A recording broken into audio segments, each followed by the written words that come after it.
بسم اللہ الرحمن الرحیم۔ السلام علیکہ یا صاحب العصر والزمان۔ السلام علی الحسین وعلی علی ابن الحسین وعلی اولاد الحسین وعلی اصحاب الحسین۔ اور امام برحق یزید پر خروج کیا ہے۔ حضرت مسلم علیہ السلام نے فرمایا تو غلط بکتا ہے۔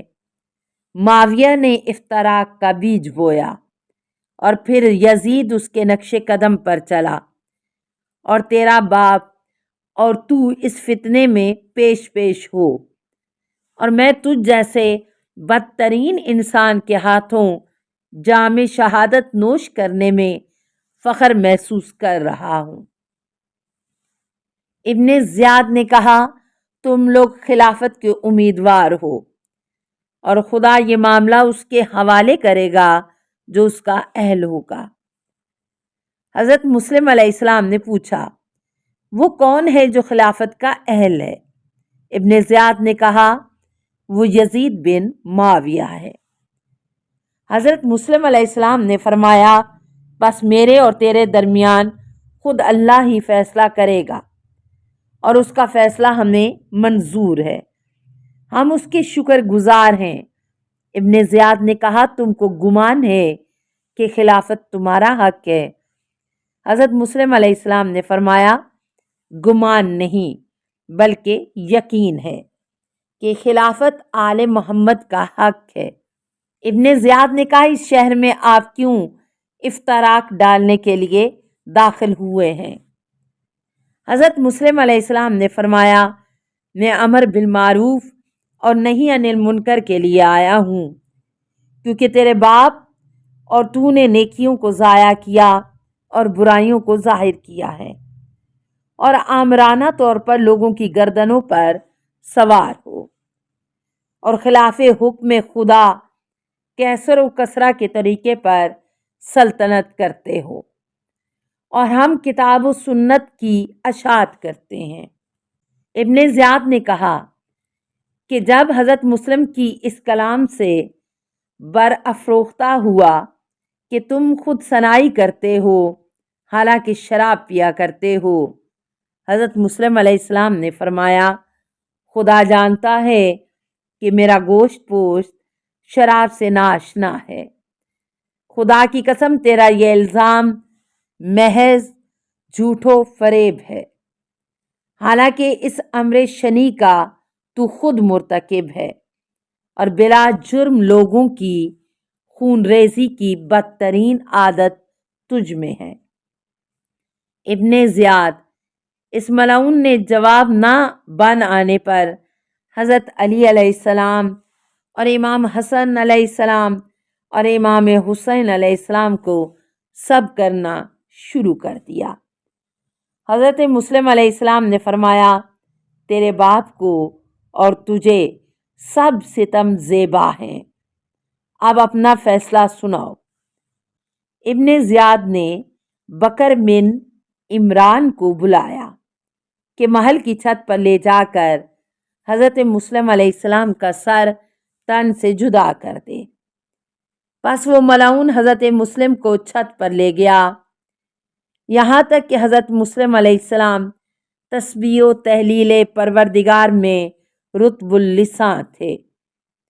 چھت پر پہنچ کر حضرت مسلم علیہ السلام نے 2 رکعت نماز ادا کرنے کی مہلت چاہی، لیکن اس ملعون نے مہلت دینے سے انکار کیا اور تلوار کا وار کیا، لیکن خطا ہوئی۔ پھر دوسرا وار کیا اور حضرت مسلم علیہ السلام کو شہید کر دیا۔ پھر وہ ملعون دہشت زدہ ہو کر حالت سراسیمگی میں محل سے نیچے اترا۔ ابن زیاد نے وجہ پوچھی تو بولا بوقت مسلم کی ایک ہیبت ناک شکل میرے سامنے آئی جس سے میں خوف زدہ ہو گیا ہوں۔ ابن زیاد نے کہا تیری بزدلی کی وجہ سے وہ محض خیالی تصور تھا اور کچھ نہیں۔ ایک روایت میں ہے کہ بکر نے جب حضرت مسلم علیہ السلام کو قتل کرنا چاہا تو ہاتھ شل ہو گئے اور وہ نیچے اتر آیا۔ پھر دوسرا آدمی بھیجا گیا۔ جب اس نے تلوار چلانے کا ارادہ کیا، حضرت رسالت مآب صلی اللہ علیہ وآلہ وسلم کو دیکھا کہ وہ سامنے تشریف فرما ہیں۔ وہ خوف زدہ ہو کر گر گیا اور وہیں مر گیا۔ پھر ایک شامی شخص کو مامور کیا گیا جس نے حضرت مسلم علیہ السلام کو شہید کیا اور سر کو نیچے زمین پر گرانے کے لیے جسم اطہر کو بھی نیچے گرا دیا۔ پھر ہانی کو بھی قتل کرا دیا گیا اور دونوں سروں کو شام بھیجا گیا اور دونوں جسموں کو شہر کی گلیوں اور کوچوں میں پھرا کر آخر قصابوں کے محلے میں ایک دروازے پر لٹکا دیا گیا۔ یہ 9 ذی الحج 60 ہجری کا واقعہ ہے۔ نوار زوجہ شمر ذی جوشن بروایت تبر المذاب نقلاً عن الواقدی، شمر جب امام علیہ السلام کا سر گھر میں لایا تو یہ مومنہ اس سر کو گود میں ڈال کر ساری رات ماتم کرتی رہی، اور صبح کو جب شمر نے سر مانگا تو اس نے سر دینے سے انکار کر دیا۔ چنانچہ اس نے تلوار مار کر اس کا سر جدا کر دیا۔ مفصل واقعات سر مبارک کے بیان میں آئے گا۔ یحییٰ حرانی شہید۔ مخزن البقاع میں بعض کتب معتبرہ سے منقول ہے کہ قافلہ اسیران اہل بیت حران میں پہنچا۔ وہاں ایک ٹیلے پر ایک یہودی کا گھر تھا جس کو یحییٰ حرانی کہتے تھے۔ وہ استقبال کے لیے آگے بڑھا۔ جب اس کی نظر امام مظلوم علیہ السلام کے سر پر پڑی کہ قرآن کی تلاوت ان کی زبان سے جاری ہے، حیران ہو کر پوچھا کہ یہ کس کا سر ہے؟ تو جواب ملا، حسین بن علی علیہ السلام کا سر ہے، اور اس کی ماں فاطمہ بنت محمد صلی اللہ علیہ وآلہ وسلم ہے۔ فوراً نور ایمان نے دل میں چمک ماری۔ کلمہ شہادتین زبان پر جاری کر کے اپنے عمامے کو ٹکڑے ٹکڑے کر کے سائیدانیوں میں تقسیم کیا اور ایک کپڑا حضرت سجاد علیہ السلام کی خدمت میں پیش کیا اور 1000 درہم بھی ہدیہ کیا۔ ظالموں نے اس کو دیکھتے ہی وہ سامان لوٹ لیا اور اس کو دھمکایا کہ حکومت وقت کے دشمنوں کے ساتھ احسان کر رہا ہے، اگر پھر ایسا کیا تو تیرا سر قلم کر دیا جائے گا۔ بس یہ سنتے ہی اس مرد مومن نے تلوار میان سے نکالی اور حملہ کر دیا۔ 5 ملعونوں کو تہ طیق کر کے جام شہادت نوش کیا۔ اس کی قبر حران کے دروازے پر موجود ہے اور وہاں دعا مستجاب ہوتی ہے۔ اس کو یحییٰ شہید کہتے ہیں۔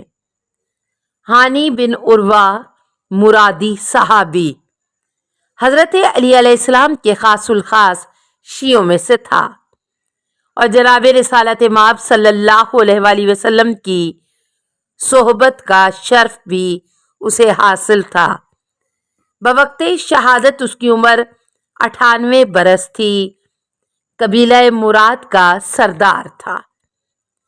جب سوار ہوتا تھا تو بروایت 4000 جنگی سوار اور 8000 پیادے سلاح پوش اس کے ہم رکاب ہوا کرتے تھے، گویا 12000 جنگی بہادروں کا سالار تھا، اور قبیلہ کندہ کے اہم افراد کو ملا کر 30,000 تک جنگی نفوس اس کے تابع فرمان ہوا کرتے تھے۔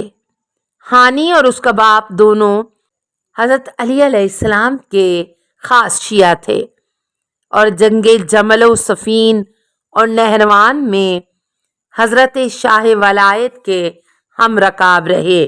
جب حضرت مسلم شہید ہو گئے تو محمد بن اشعث نے ابن زیاد سے ہانی کے بارے میں سفارش کی کہ یہ شخص پورے کوفہ میں نہایت معزز ہے اور اس کا خاندان بہت بڑا ہے، نیز ہم لوگ اس کو بوادہ امان یہاں لائے تھے، اس کو رہا کر دیا جائے۔